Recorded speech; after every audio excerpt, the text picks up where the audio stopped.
There is a man you need to hear about before we go any further. His name doesn't matter. What matters is what happened to him on an ordinary Tuesday afternoon in November, in a small apartment on the 4th floor of a building that smelled like boiled cabbage and old newspapers. He was 73 years old. He had worked 38 years as a school teacher. He had buried a wife, raised 2 children who now called on birthdays and sometimes didn't, and he had, by every external measure, lived a good life, a responsible life, a life that followed the rules. But on that Tuesday afternoon, sitting in a brown armchair by a window that faced a parking lot, he did something that no one expected. Not his daughter, not his doctor, not even himself. He wept, not from sadness exactly, not from grief. He wept because he had looked down at his hands, those hands that had written 10,000 report cards, that had held his wife's face on their wedding day, that had caught his son when he fell from a bicycle, and he did not recognize them. They were old hands, spotted, slightly trembling, veined like rivers on an ancient map. And the thought that struck him, the thought that cracked something open in the middle of his chest like a hammer through dry wood, was not, "I am dying." The thought was something far stranger, far more devastating. The thought was, when did this happen? When was I not watching? He had spent 73 years living inside a body, and yet the body had aged entirely without his permission, entirely outside his awareness, as if the whole transformation had been carried out in secret, behind a curtain he was never allowed to lift. And now here he was, on the other side of something enormous, holding hands he didn't recognize, sitting in an armchair in an apartment that felt suddenly like a waiting room. This is what aging does to most of us who were never taught to look at it clearly. It ambushes us. Not because it happens quickly, it doesn't. It happens with infinite slowness, one imperceptible cellular moment at a time. It ambushes us because we spend the decades of our lives in a kind of deliberate inattention to it, as if not watching it will make it stop. We fill the hours, we build careers and collect opinions and argue about politics and worry about mortgages. We stay very, very busy, and the body keeps aging, the mirror keeps changing, and one day, sometimes it's a Tuesday afternoon in November, sometimes it's a glimpse of yourself in an unexpected reflection in a shop window. Sometimes it's the moment the doctor says a word that begins with chronic. One day you arrive at the undeniable fact of where you are, and you have no map for it. Almost no one in the Western world is given a map for this. But Buddhism, and I want to be careful here because I am not talking about Buddhism as a religion, not as temples or robes or chanting, but as a 2,500-year-old science of the mind, a laboratory report on what it means to be a conscious human being in a body that changes. Buddhism mapped this territory in extraordinary, almost uncomfortable detail. The Buddha himself was a man who sat down under a tree and refused to move until he understood something, not until he felt better, not until the pain stopped, until he understood. And what he understood about aging, about the body, about the self that watches itself age, it is still, after all these centuries, the most honest account of the human situation that anyone has ever offered. What I want to do here is not lecture. I want to take you somewhere. I want to walk with you through 5 truths, not 5 feel-good consolations, not 5 motivational reframes designed to make aging sound like a spa retreat. 5 actual truths about what aging is, what the self is, what changes and what doesn't, and what becomes possible in a human life when you stop fighting the current and begin, for the first time, to actually swim. Some of what you're about to hear will disturb you. Some of it will feel like a cold hand laid flat on your chest. That is not an accident. The Buddha was not in the business of making people comfortable. He was in the business of making people free. And freedom, in his understanding, almost always begins with a moment of discomfort so precise, so clear, so surgically accurate that it cuts through the fog of assumption you have been living in and deposits you, blinking, into the actual world. The actual world is not what you have been told it is. The actual you is not what you have been told it is either. And after 60, when the noise of accumulation begins to quiet, when the frantic architecture of identity starts to show its cracks, when the body begins its long, relentless, honest conversation with you about what is real. After 60, these 5 truths are not philosophy. They are medicine. They are the difference between the man in the brown armchair who weeps in confusion and the man or the woman who sits by a different kind of window and sees, perhaps for the first time, with absolute clarity, exactly where they are, and finds, astonishingly, that it is enough, more than enough. Let us begin. The first truth is the one that almost no one wants to hear, and it is this: you have been aging since the moment you were born, and the self that finds this so disturbing is not the same self that was born. Say that again, slowly. The self that finds aging disturbing is not the same self that was born. There is a word in Buddhism. It is the Pali word anicca, and it is almost always translated as impermanence, which is correct but incomplete, because the English word impermanence suggests something that merely ends, the way a vacation ends or a song ends, something that was whole and then becomes finished. But anicca is not about ending. It is about the radical, constant, molecular fact that nothing you can point to, not your body, not your thoughts, not your sense of being you, is the same from one moment to the next, not metaphorically. Literally, you are not the same person who began reading this sentence. The neuroscientists have confirmed this. The biologists have confirmed this. Every cell in your body is replaced on a rolling schedule. Your skin cells every few weeks, your red blood cells every 4 months, the cells lining your stomach every 5 days. The neurons in your brain rewire continuously based on what you think, what you feel, what you fear, what you love. The you of 10 years ago is gone, the matter is gone, the neural patterns are gone. Even your memories of 10 years ago have been edited, rewritten, compressed and expanded every single time you've recalled them, until what you remember is not the original event, but the last time you remembered it. You are not a thing, you are a process. And this is where the first truth about aging becomes not merely interesting, but absolutely life-alteringly important. If you are a process, if you have always been a process, then aging is not something happening to you. Aging is you happening. It is not an interruption of your life. It is the shape of it. The man in the brown armchair wept because he experienced his aging body as a betrayal, as if there had been a previous self, a real self, a young self, a self that was the true him, and that aging had stolen it and replaced it with this imposter in the spotted hands. This is the story that almost all of us in the modern world tell ourselves about aging. It is a story of theft, a story of loss, a story of an essential self that is being slowly dismantled by time, like a house the termites are taking apart board by board. But what if the story is simply wrong? Not wrong in the sense of inaccurate, but wrong in the sense of being built on a premise that never existed? There is a thought experiment that the Buddhist teachers use, and it is this. Imagine a flame, a candle flame. Now imagine that flame burning for an hour, then 2 hours, then an entire night. Is it the same flame at midnight that it was at 8 o'clock? In one sense, obviously not. The matter is entirely different. The wax it has consumed is gone. The particular chemical reaction happening at midnight is a different chemical reaction than the one at 8. And yet in another sense, of course, it is the same flame, the same candle, the same room. The continuity is real, even as the substance is entirely different. You are that flame. You have always been that flame. The question that Buddhism asks, and this is the question that changes everything, that reorganizes the entire territory of what it means to be alive, is, who is it that watches the flame? Who is the one that looks at the hand and says, "This is not my hand"?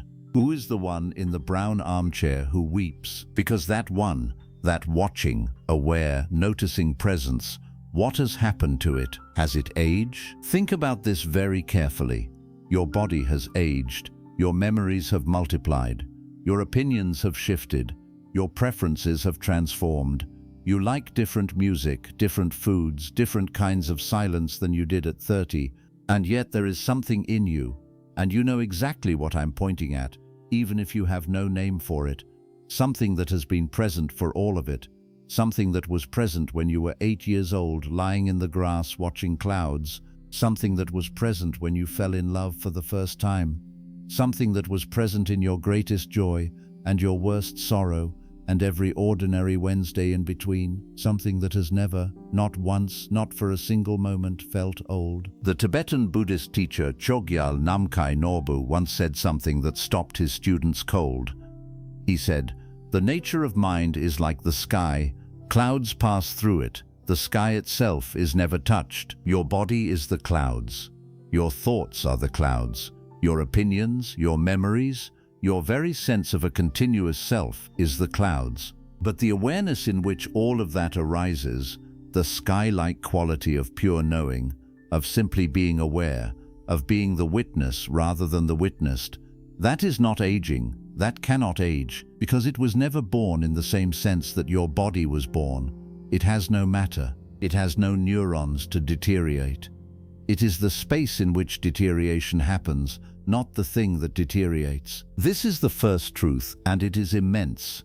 If you let it land, not as an intellectual position but as a lived recognition, it does something permanent to the way you experience your own face in the mirror. The face in the mirror is the cloud, the one looking is the sky. After 60, this distinction becomes less abstract and more urgent. The body begins to speak more insistently. The joints send messages. The eyes need reading glasses. The morning is slower than it used to be, and there is a choice, not a dramatic choice, not one that announces itself with trumpets, but a quiet fork in the road that you encounter every single day, the choice between identifying with the cloud that is changing or resting in the sky that is not. Every spiritual tradition in history has pointed to this choice. In Christianity, it is called the soul. In Hinduism, it is called Atman. In Zen, it is called Buddha nature. The words are different, the maps are different, but they are all pointing at the same territory. They are all saying, you are more than what is changing. You are the ground in which change occurs. And when you know that, not believe it, know it, the way you know that you are reading this sentence right now, aging ceases to be a tragedy. It becomes something else entirely. It becomes evidence. Evidence that you were here, evidence that the flame burned. Now hold that understanding.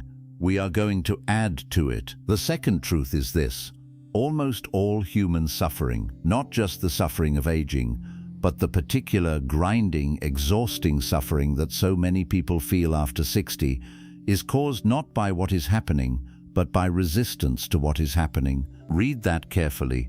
Not by what is happening, by resistance to what is happening. The Buddha's most famous teaching, the one that every introductory Buddhism article leads with, is that life is suffering.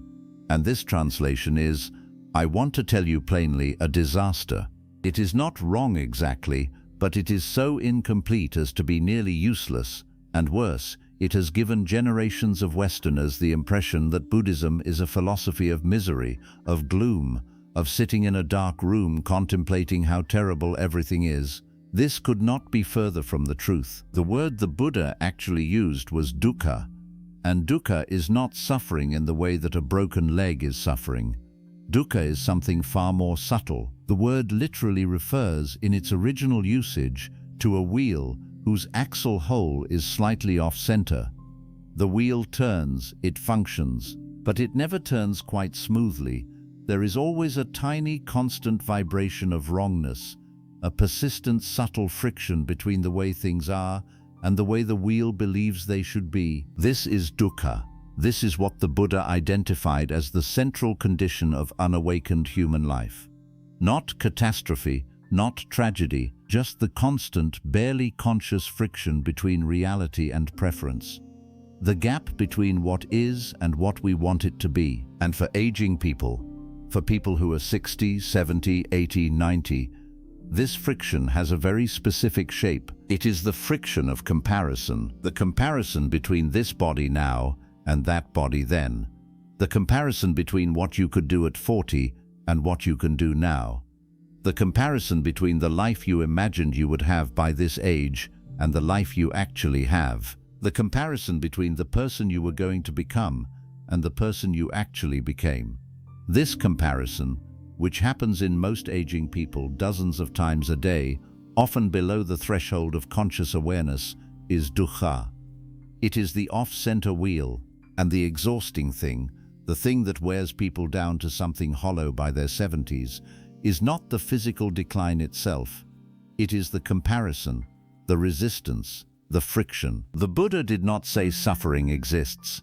He said suffering is caused by craving, by the relentless, automatic human tendency to want things to be other than they are. Think about the last time you felt genuinely, undividedly at peace.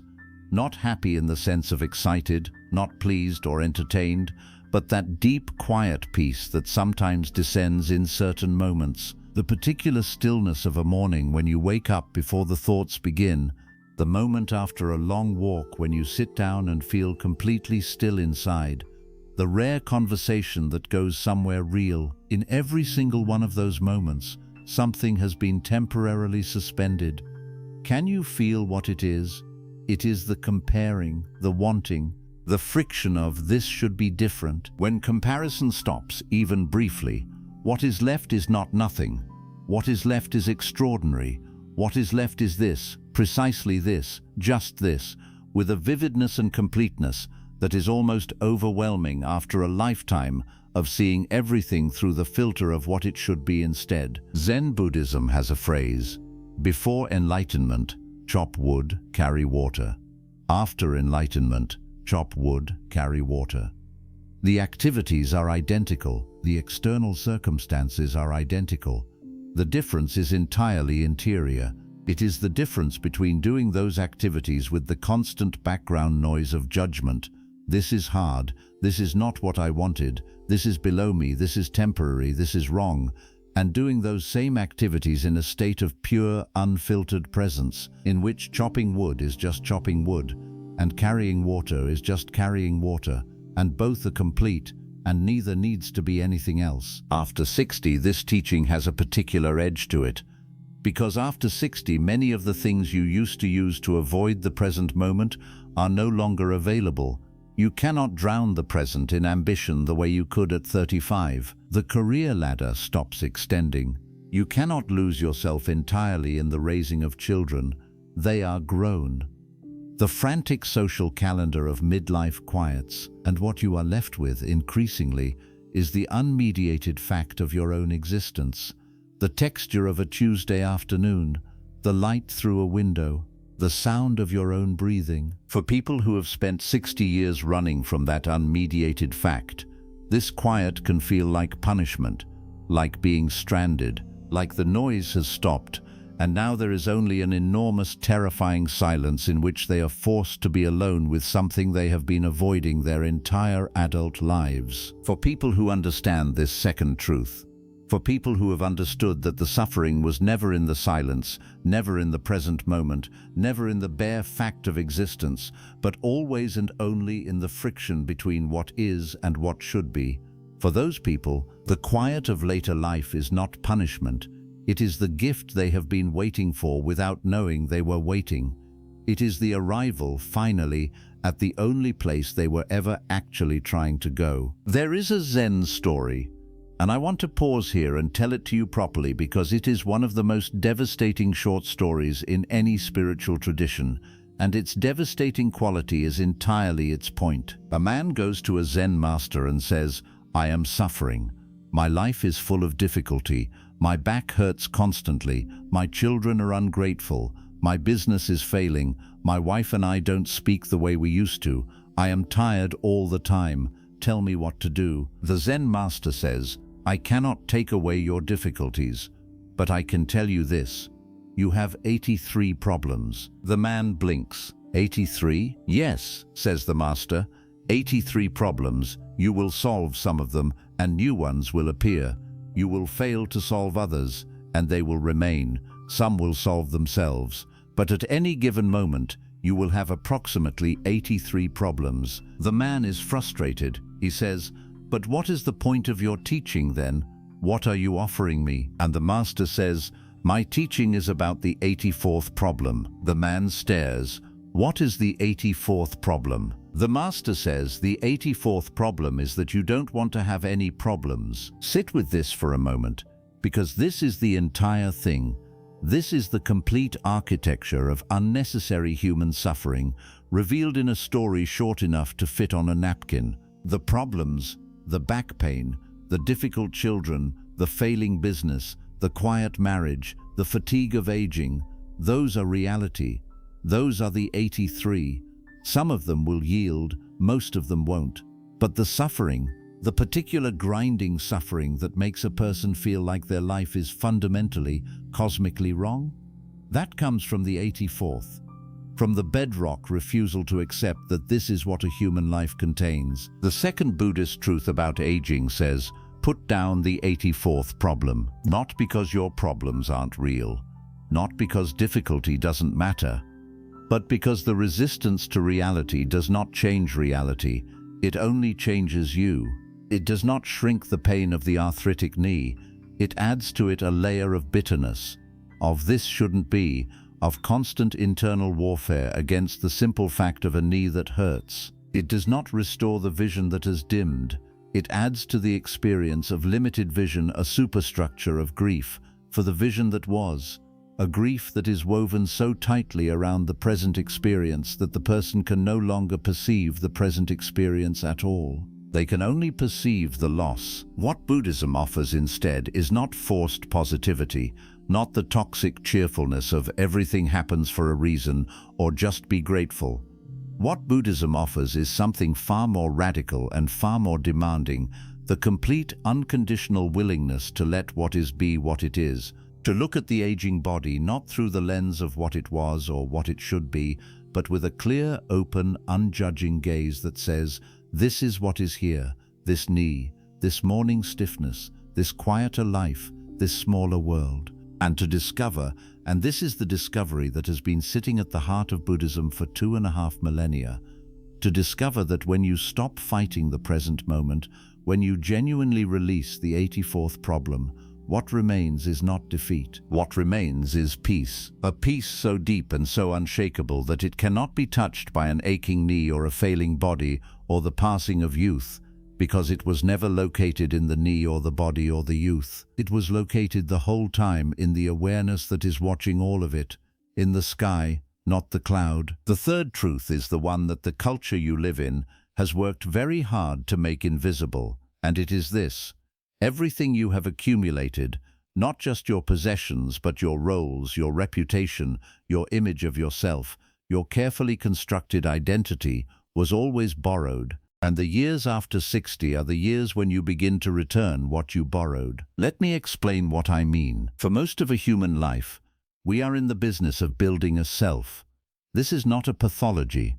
This is, in its early stages, the entirely appropriate developmental task of being human. The child must construct an identity, must build a coherent story out of the chaos of experience, must learn what they value and what they fear and what they love and what they are capable of. The young adult must test that identity against the world, must find work that expresses it, relationships that confirm it, achievements that demonstrate it. This construction is necessary. This is how a human being moves from helpless infant to functional adult. But here is what no one tells you. The construction was always provisional. The self you built was always a map, not the territory. It was a useful fiction, a narrative of continuity that allowed you to navigate, to plan, to commit, to act. But it was not, has never been, the deepest truth of what you are. And the years after 60, if you are paying attention, if you are willing to see, the years after 60 are the years when the provisional nature of the constructed self begins to reveal itself, undeniably, persistently, with an honesty that is, if you are clinging to the construction, extremely uncomfortable. The career ends, and you discover that a significant portion of your identity was located in the title. The children leave, and you discover that a significant portion of your identity was located in the role of parent. The body slows, and you discover that a significant portion of your identity was located in what the body could do.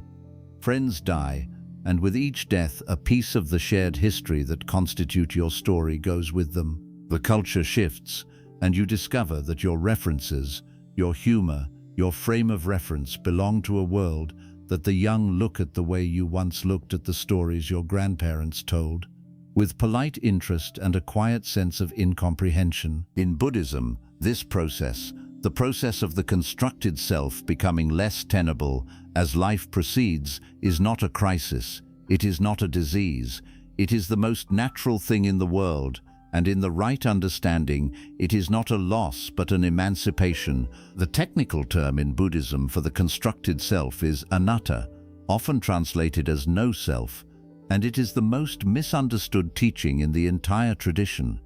It does not mean that you don't exist. It means that the self you think you are, the continuous, solid, stable, bounded, separate entity called by your name, is a construction, not a discovery. It was built, and like all built things, it requires maintenance. It requires constant narrative effort, constant reinforcement, constant comparison and confirmation and defense. Being the self you think you are is exhausting work. It is work so constant and so habitual that most people don't even know they're doing it. It runs in the background the way an operating system runs in the background of a computer, always consuming resources, always demanding attention, always scanning the environment for anything that might threaten the story. Think about how much of your daily mental energy goes toward maintaining your sense of who you are. The private conversations in which you rehearse your position, justify your choices, explain your failures to an imaginary audience. The social situations in which you monitor how you are being perceived, adjust your presentation, feel the small contractions of shame when you fall short of the image you wish to project, and the small expansions of relief when you succeed. The comparisons, endless, exhausting, largely unconscious, between your life and the lives of others, between your past self and your present self, between who you are and who you believe you should be. This is the maintenance cost of the constructed self, and it is paid in the currency of presence. Every unit of energy that goes toward maintaining the story is a unit of energy that is not available for experiencing the actual moment you are in. After 60, many of the external structures that helped maintain the story begin to fall away. And this is where the third truth becomes either the greatest opportunity of your life or the deepest despair, depending entirely on whether you understand what is happening. If you understand what is happening, the falling away of external identity structures is not impoverishment, it is stripping. It is the stripping away of layers that were always covering something more real, more alive, more essentially you than any role or achievement or title ever was. It is the possibility of meeting yourself, the actual self, not the constructed one, perhaps for the first time. There is a story from the Zen tradition about a monk who studied for 30 years under a great master. At the end of 30 years, the monk came to the master and said, "I have studied diligently, I have meditated for decades, I have kept every precept.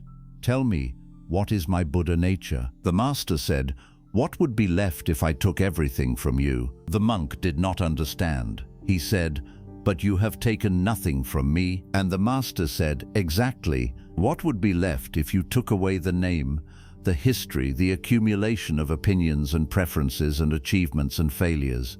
What would be left if you took away the role, and the reputation and the face you show the world, and the private story you tell yourself in the silence before sleep?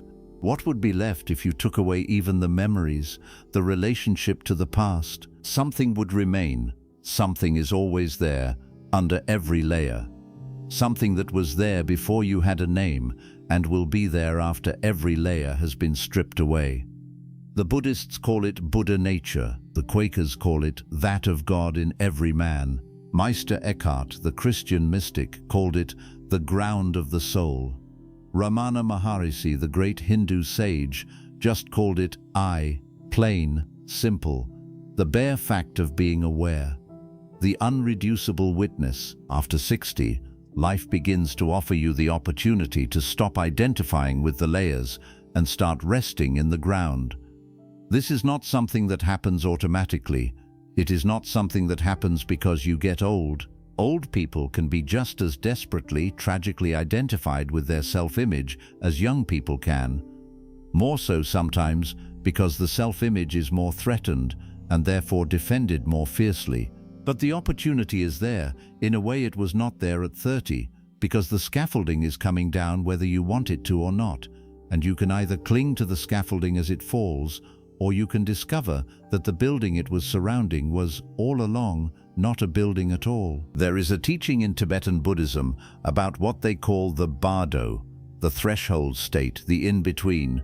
And one of the things Tibetan teachers say about the process of dying, which they regard not with fear, but with extraordinary interest as the most important transition in a human life, is that at the moment of death, all the constructed layers fall away simultaneously, and what is revealed is the luminous nature of mind in its complete, unobstructed fullness. They call this the clear light.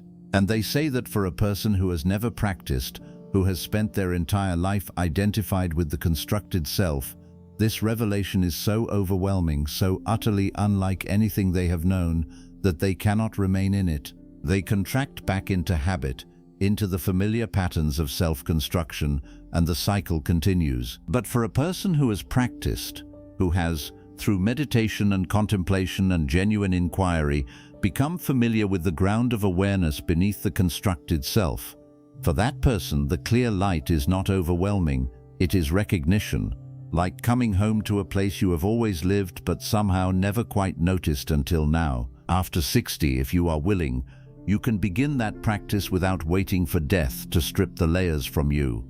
You can begin the practice of noticing what remains when you temporarily release the story, not forever, not some dramatic act of self-annihilation, but moment by moment, in the small practices of ordinary life. When you sit quietly and notice the silence before the first thought arises, when you look at your hands, those hands you may not recognize as fully yours anymore, and instead of going to the story of what those hands used to be, you simply look with fresh eyes, with the eyes of someone who has never seen a human hand before. What do you find? What is actually here before the narrative arrives? Buddhism says everything you need. Buddhism says more than you thought possible. The fourth truth is the one that could most directly change the texture of daily life after 60, and it is this: the relationship to time itself transforms when you stop living in the future. Most human beings live, if we are precise about it, approximately 15 seconds in the past and some unspecified distance in the future. The present moment, this actual, bare, immediate experience of being alive, is something we pass through like a train passes through a station, briefly glimpsed through the window, never fully inhabited. This is not a moral failing. It is a structural feature of the way human consciousness typically operates. The brain is a prediction machine. This is not metaphor. Neurologically, the brain's primary business is building models of what will happen next, so it can guide the body through the world safely. It builds these models continuously, automatically, on the basis of past experience. What the brain presents to consciousness as the present moment is, technically speaking, always slightly out of date, a reconstruction of what just happened, filtered through what has happened before and what the brain predicts will happen next. This is enormously useful for survival. It is enormously destructive for presence, because it means that what you experience as now is, in practice, usually the story of now, the interpretation of now, the narration of now, and that narration is almost always, in one way or another, about the future you are building toward, the future you are afraid of, the future you are hoping will redeem the present, the future in which things will finally be the way they should be. For young and middle-aged people, this future orientation has a kind of functional justification. There genuinely is a future to build. There are children to raise, careers to develop, goals to pursue, possibilities to pursue that are realistically accessible. Living in the future makes a certain kind of instrumental sense when the future is large. But after 60, and with great acuity after 70, after 80, The arithmetic changes. The future gets shorter. The things you can realistically build toward become fewer. The possibilities that seemed available at 40 have, many of them, closed. And if you are still primarily oriented toward a future you are trying to reach, if the present moment is still just a station you are passing through on the way to somewhere else, you find yourself in a peculiar and painful paradox. You are passing through your life on the way to a future that is getting smaller and closer, and you cannot stop, because stopping means being present, and being present feels like confronting everything you have been avoiding. This is why so many retired people feel, in the early years of retirement, a disorientation that no one warned them about. They planned the retirement, they saved for it, they imagined it as the destination, and then it arrives, and it is not a destination. It is just more present moment, with fewer distractions. The phone rings less, the calendar empties, and what floods into the space where busyness used to be is the actual texture of their own existence, which is, for many people, the first time they have fully met it. Buddhism has, for 2,500 years, had an answer for this. Not a consolation, not a workaround, an answer. The answer is that the present moment, fully inhabited, is not emptiness. It is not the absence of meaning. It is in fact the only place meaning exists. Because meaning, real meaning, not the meaning you project onto a future goal, but the meaning that is simply there, inherent in the fact of being alive and aware, meaning lives in the contact between awareness and what is actually here. Thich Nhat Hanh, the great Vietnamese Buddhist monk who lived and taught well into his 90s, and who was one of the most direct translators of this understanding into practical Western life, wrote something that I want to try to paraphrase as carefully as possible without reducing it.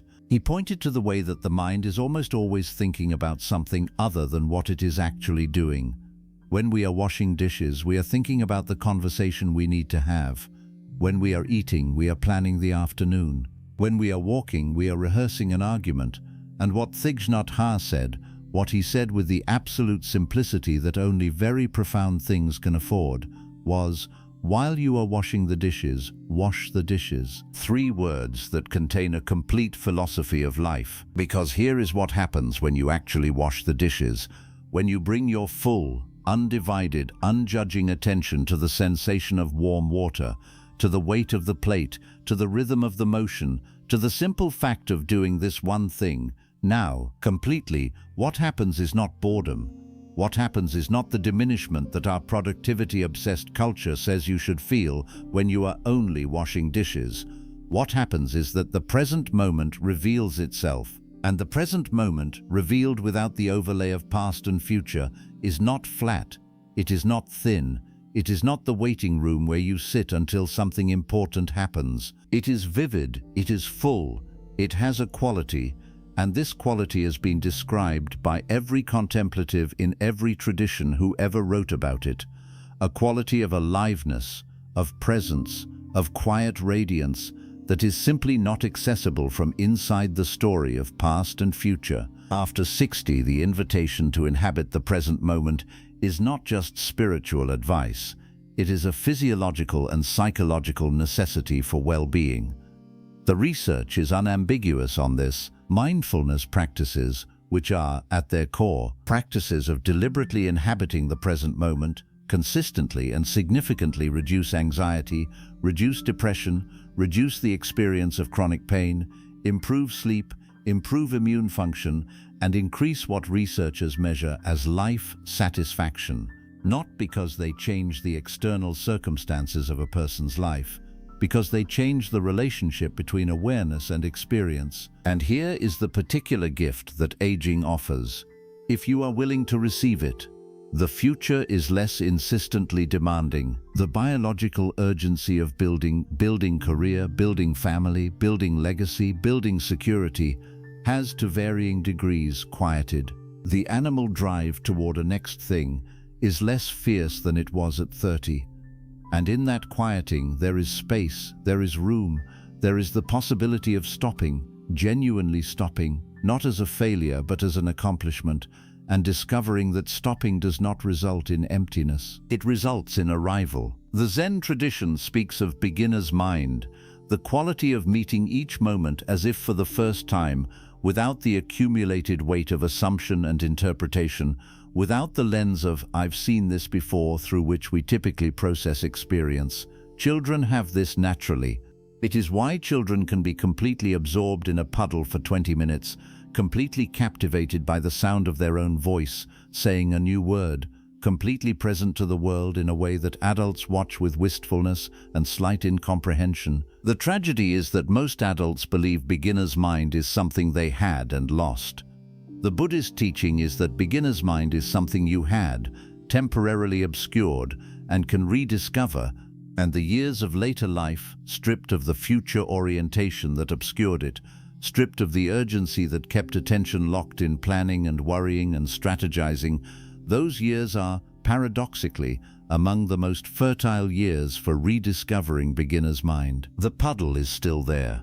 The sound of your own breathing is still there.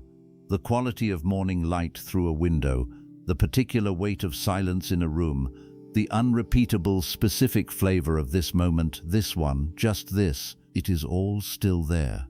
It was always there. You have simply been too busy arriving somewhere else to notice it. Buddhism says, stop arriving somewhere else. You are already here. Here is where you have always been. Here is the only place anything has ever actually happened to you.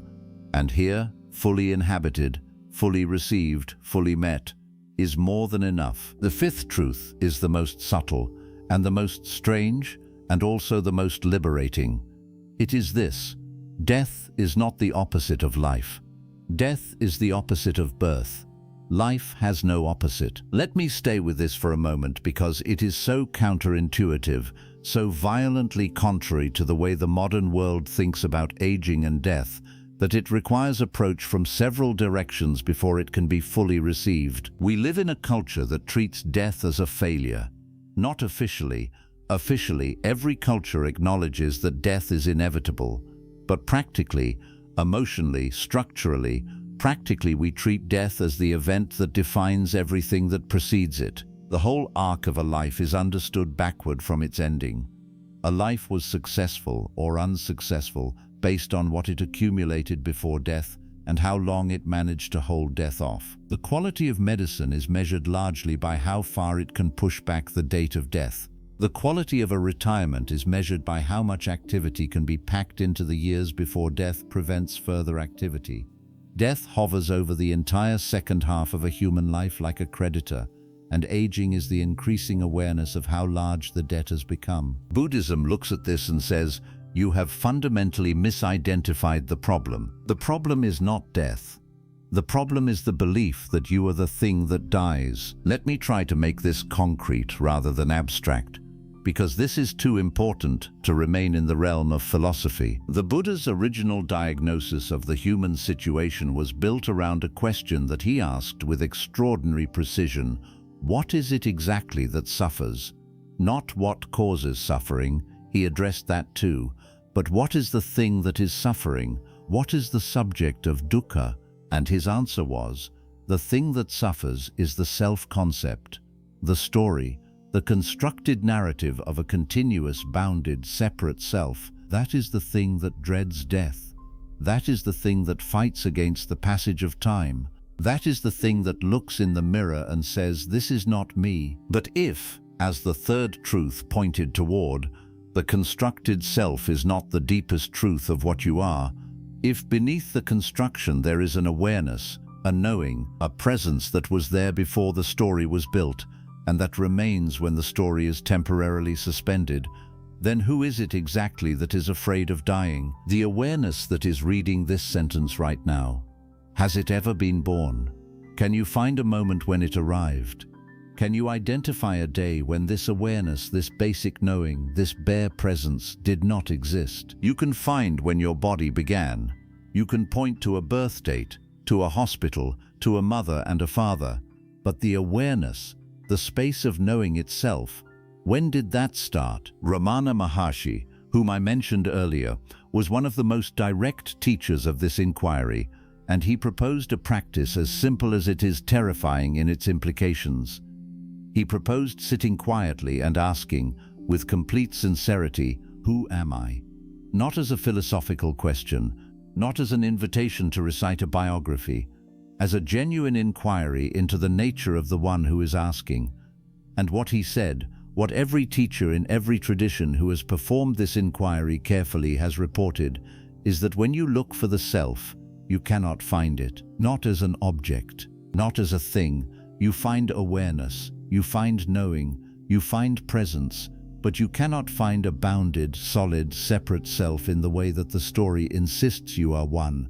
The thing you are looking for is the very thing that is looking. The Zen koan asks, "What was your original face before your parents were born?" It is not a riddle designed to be solved by cleverness. It is an invitation to stop completely the habitual machinery of self-definition and to discover what was there before the machinery began. Buddhism does not claim that the body doesn't die. The body dies. Everything composed dies. This is simply true. What Buddhism questions, what 40 generations of very careful, very honest contemplatives have investigated and reported on, is whether the awareness that inhabited the body is equally composed, equally bounded, equally subject to the ending that the body undergoes. I am not asking you to believe this. I am not asking you to adopt a metaphysical position about the afterlife, or the soul, or the persistence of consciousness. What I am asking is something far more immediate and far more verifiable. I am asking you to notice that the awareness which is reading these words right now has a quality of presence, of immediacy, of simple aliveness that does not feel like it is made of something that could age. It does not feel young or old. It does not feel tired or energetic. It simply is. It is the witnessing of tiredness or energy, not the thing that is tired or energetic. When you touch that, when you genuinely, even briefly, rest in the awareness itself rather than in the content of awareness, something happens that is very difficult to put into words, but that every person who has done it recognizes immediately. The fear decreases, not because you have been persuaded out of the fear, not because you have been given a reassuring argument about what happens after death, but because the one who was afraid, the constructed self, the story, has temporarily stepped back. And what remains does not have the same relationship to death, because it does not have the same relationship to having been born. The Tibetan teacher Sogyal Rinpoche, in his extraordinary work on dying and death, described attending the deaths of many of his teachers, and what struck him, what he described with a kind of quiet wonder, was not grief, though grief was there, but the quality of something he could only call recognition, as if the teacher, at the moment of dying, was meeting something familiar, as if the moment of death was, for someone properly prepared, not an ending but a homecoming to something that had never really left. I want to bring this fifth truth back to the daily life of an aging person, because the implications are not limited to the moment of death. They extend backward through the whole of the years before death, which is to say the years you are living now. If you genuinely experientially know that what you most fundamentally are is awareness, and that awareness is not diminished by the aging of the body, and that the peace available in pure awareness is not a peace that can be taken from you by a failing knee or a quieter social life or a changing face in the mirror, then the years after 60 are not the approach to a cliff, they are the approach to a clearing that has been hidden behind the forest of busyness and accumulation and future orientation for the whole of your middle life, and that is only now, as the trees thin, becoming visible. The man in the brown armchair, weeping over his unrecognized hands, what would change for him if he understood this?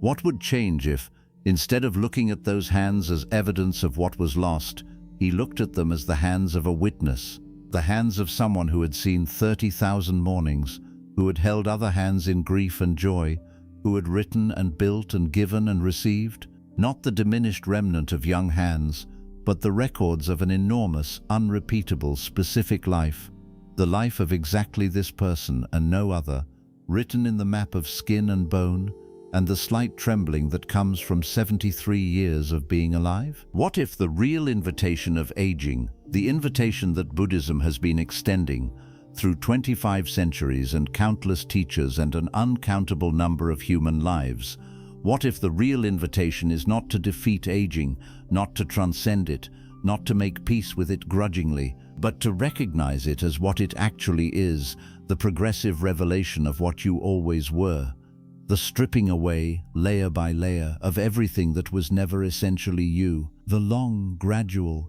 sometimes painful, ultimately liberating process of being reduced to what is real. There is a kind of gold purification process in which ore is heated until everything that is not gold burns away.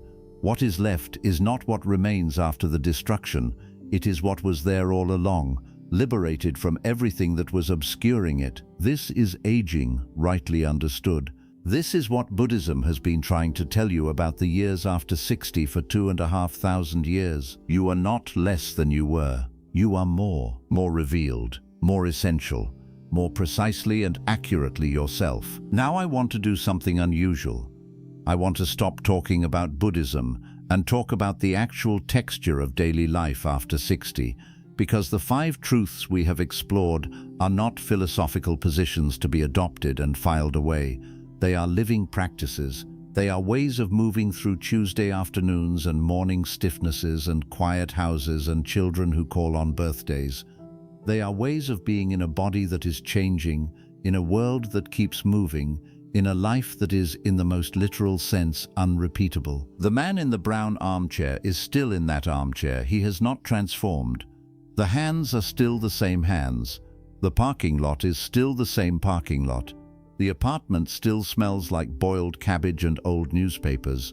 Nothing external has changed. But here is what can change: the quality of attention he brings to the armchair, the story he tells himself, or more precisely, whether he needs to tell a story at all, or whether he can, even briefly, just be in the armchair, just be looking at the parking lot, just be in these hands, these actual, specific, alive, warm, present hands that are here right now, in this moment, which is the only moment there is. This is what the Buddhist teachers call practice. Not a dramatic transformation, not a sudden enlightenment. Practice. The small, daily, repeated act of choosing presence over narrative. The act of catching yourself in the comparison, in the "I used to be able to," and, without self-judgment, without making the comparison itself into another problem, returning, simply returning to what is actually here. The Buddhist term for this returning is sati, usually translated as mindfulness, though this translation also falls somewhat short of the original. Sati means something closer to clear remembering, the remembering of what is true, because the default human mode, the comparing, the narrative, the friction between what is and what should be, is a kind of forgetting. It is the forgetting of the sky in favor of the clouds, the forgetting of the awareness in favor of the story. Mindfulness is the practice of remembering, not a grand or dramatic remembering, but a gentle, patient, persistent returning to what is actually here. After 60, this practice is available in almost every moment of every day, because almost every moment of every day offers something that can be either engaged with fully or narrated around. The morning coffee can be tasted, or it can be the backdrop against which you mentally rehearse the conversation you need to have. The walk can be walked, the specific weight of this body on this ground in this air, or it can be endured as transportation between the place you left and the place you are going. The face of the person across from you at the dinner table can be truly seen, this particular face, this aging face that you know better than any other face in the world, with everything that history and intimacy have deposited in it, or it can be looked through on the way to whatever you are thinking about. Every one of these is a choice. Not a grand choice, not a choice that requires spiritual heroism or years of monastic training. A small, quiet, unremarkable choice to be here instead of somewhere else, to return from the future and the past, to the only place anything actually happens. This is the practice that the Five Truths make available. This is what the philosophy is pointing at. Not a belief system, not a set of doctrines, a way of being alive that is available to any human being at any moment, in any body, at any age, and that becomes, paradoxically, more accessible as the external demands of life quiet and the scaffolding of accumulated identity begins to loosen. I want to address something directly, because I know it is sitting in the background of everything I have been saying. I know because it sits in the background of every honest conversation about aging and Buddhism and meaning. What about loss? What about the actual, real, not to be philosophized away loss that aging brings? The friends who have died, the capacities that are genuinely gone, the relationship that ended, the work that is finished, the body that no longer can do what it once could, the particular loneliness of having lived longer than many of the people who once populated your world. These are not narrative constructions, these are real. The grief is real, the absence is real. Buddhism does not ask you to pretend otherwise. It never did. The Buddha's first teaching was not, "There is no suffering." It was, "There is suffering." The acknowledgement of loss is not contrary to Buddhist understanding. It is its very foundation. You cannot understand the freedom that Buddhism points to without fully acknowledging the reality of what binds. And what binds for an aging human being includes grief, real grief. The grief of a life that has length now, that has real losses in its real history, that carries real absences. But Buddhism makes a distinction, and it is the most important distinction in the entire teaching, between pain and suffering, between the actual experience of loss and the layer of resistance that gets built around it, between the grief itself and the story about the grief, the story that says, "This should not have happened. I cannot bear this. The world is fundamentally broken because this is true." Pain is what happens when you lose someone you love. Suffering is the war you wage against the fact that they are gone. Pain is what happens when the body can no longer do what it once could. Suffering is the identity built around being someone who could do that thing, an identity that now has to be constantly defended against the evidence of the present. Pain is real. It is not to be transcended, bypassed, or philosophized into non-existence. It is to be met, fully, honestly, with the same open, unjudging awareness that Buddhism recommends for every other experience. Grief, held in open awareness, without the added layer of resistance, without the story of cosmic wrongness. Grief experienced that way is devastating, but it is also somehow clean. It does not compound. It does not become the foundation for bitterness. It comes, and it is enormous. And it is what love looks like when the object of love is no longer present. And it moves. Grief held in open awareness moves. Grief wrapped in resistance. Grief that has become a story about how things should be different. Gets stuck. And stuck grief is what turns a life after loss into a vigil for the dead rather than a continued engagement with the living. The Buddhist teaching on loss is not "let go." That phrase, so commonly offered as wisdom, is glib to the point of cruelty when applied to real grief. The teaching is more precise and more demanding. It is "let be." Let the grief be grief. Let the loss be loss. Let the absence have its full weight and its full reality, without adding to it the additional suffering of demanding that things should be other than they are. This is not a philosophy of indifference. It is a philosophy of complete, unconditional engagement with reality, loving the lost one enough to feel the full weight of the absence, honoring the relationship enough to let the grief be enormous, and trusting, not as an act of faith but as a recognition that every honest contemplative in every tradition has confirmed, trusting that the awareness in which grief arises is large enough to contain it, is in fact larger than anything that arises within it. The sky does not collapse under the cloud, no matter how dark the cloud, no matter how long the storm. This is not a small thing I am saying. This is not a comfortable thing. This is one of the most demanding invitations that exists in any spiritual tradition. to be fully present to loss, to not run from it, not diminish it, not philosophize it away, but to hold it in the open space of awareness and discover that the space can hold it. This is the practice that transforms aging from a narrative of diminishment into something that language barely has words for. Call it deepening, call it maturation, call it the particular quality of aliveness that is available to someone who has lived long enough and lost enough and loved enough to have been genuinely broken open by their own life. There is a Japanese aesthetic concept called wabi-sabi, the beauty of things that are imperfect, impermanent, and incomplete. The beauty of the cracked bowl repaired with gold, more beautiful for the repair than it was before the crack. The beauty of weathered wood, the beauty of a face that has lived in it for decades, that carries in its lines and its particular quality of stillness, something that no young face can carry, because the young face has not yet been through it. This is what aging, rightly understood, offers. Not the beauty of perfection, the beauty of authenticity, the beauty of a face that has been broken and repaired and broken again and repaired again, and that has been by that process made into something genuine in a way that could not have been manufactured at 30. There is a poet, Rainer Maria Rilke, who was not a Buddhist, but who understood things about the interior life that rhyme precisely with what the great Buddhist teachers understood. And he wrote something in his letters to a young poet that I want to try to convey very carefully without quoting directly.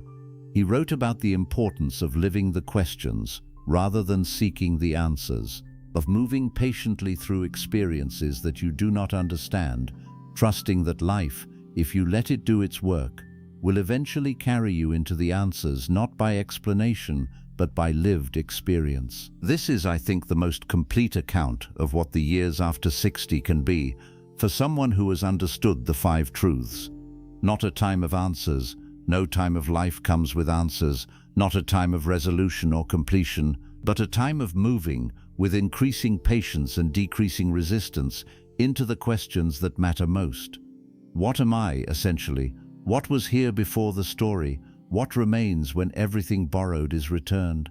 Who is the one who is watching? These are not the questions of despair. They are the questions of someone who has begun to understand that the search was always for this, that the career and the family and the achievements and the accumulation, all of it, every single chapter, was the path toward this question, not toward an answer that can be stated, but toward a recognition that can only be lived. The philosopher Socrates, about to drink the hemlock that would end his life, told his friends that he was not afraid. He said that he had spent his entire life doing philosophy, which he defined as preparation for death, not death as ending, but death as the final removal of all the barriers between the self and the truth. He said, "I have been practicing for this my entire life. Why would I be afraid of the final examination?" This is, across the centuries and across the cultures, the same thing the Buddhist teachers have been saying, the same thing the Sufi poets have been saying, the same thing the Christian mystics have been saying, the same thing the Taoist sages have been saying. They are all pointing at the same thing in slightly different directions. And what they are pointing at is this: the dissolution you are afraid of is also a homecoming. The self you fear losing was always partially borrowed. What remains when it is returned is not less than what you were. It is more. It is what you have always been, and it does not die. I want to close with the man in the brown armchair, because I started there and he has been waiting, and because he deserves something better than he was given at the beginning. He is still there. The apartment still smells the same. The parking lot is unchanged. The hands are the same hands, spotted, trembling slightly, veined like the rivers on an ancient map, but something has shifted in the quality of his attention. He is looking at the hands not through the story of what they were. He is looking at them the way you look at something that astonishes you, something genuinely new, and they are new. These particular hands, in this particular light, at this particular moment, have never existed before and will never exist again. They are the hands of a specific man who lived a specific life, on a specific planet, in a specific sliver of history, and they carry that entire, unrepeatable story in the map of their lines. He notices, for the first time in a long time, that there is something looking at the hands, something that has been present for all 73 years, something that was present in the report cards and the wedding and the bicycle and the grief and the long decades of ordinary Wednesdays, something that is present now in the brown armchair, in the apartment, in the November afternoon, and that something, whatever name you give it, whatever tradition you use to understand it, is not old, it is not young, it is not in any category that time can touch. It is simply here, aware, witnessing, alive in a way that is not the same as the body being alive, and not less than the body being alive, but different, more fundamental, more essential, more like the water than the wave. He does not weep. He sits, he breathes. He looks at the parking lot through the window and notices that the light on the concrete at 4 o'clock in November has a quality that he has never noticed before, even though he has presumably been looking at that parking lot for years. A particular amber quality, a slant, the way a single shadow from a lamppost falls exactly across the painted lines of 3 parking spaces, and how the shadow is darker at its edge than at its center, which he had never noticed, which is simply and unremarkably beautiful. He has nowhere to be. He has nothing to accomplish. He is not on his way anywhere. He is here. This is the teaching. This is all of it. This is what 25 centuries and thousands of teachers and an uncountable number of human lives have been pointing at in every language under the sun, with every word for awareness and presence and peace that human beings have ever invented. You do not need to be young. You do not need to be different from what you are. You do not need to be anywhere other than where you are. You do not need to have a future of any particular length or shape. You only need to be here, fully here, in this body, in this moment, in this unrepeatable and genuinely astonishing fact of being alive and aware and present in a universe that did not have to contain anything at all and contains everything. After 60, if you are lucky, and lucky means willing, not merely fortunate, this is not the beginning of the end. This is the beginning. This is what you were always moving toward. This clearing, this quiet, this strange and bottomless permission to simply be here, in the only place you have ever actually been, in the only moment that has ever actually existed. The hands are here, the light is here, the awareness is here, and it is enough, more than enough. It always was.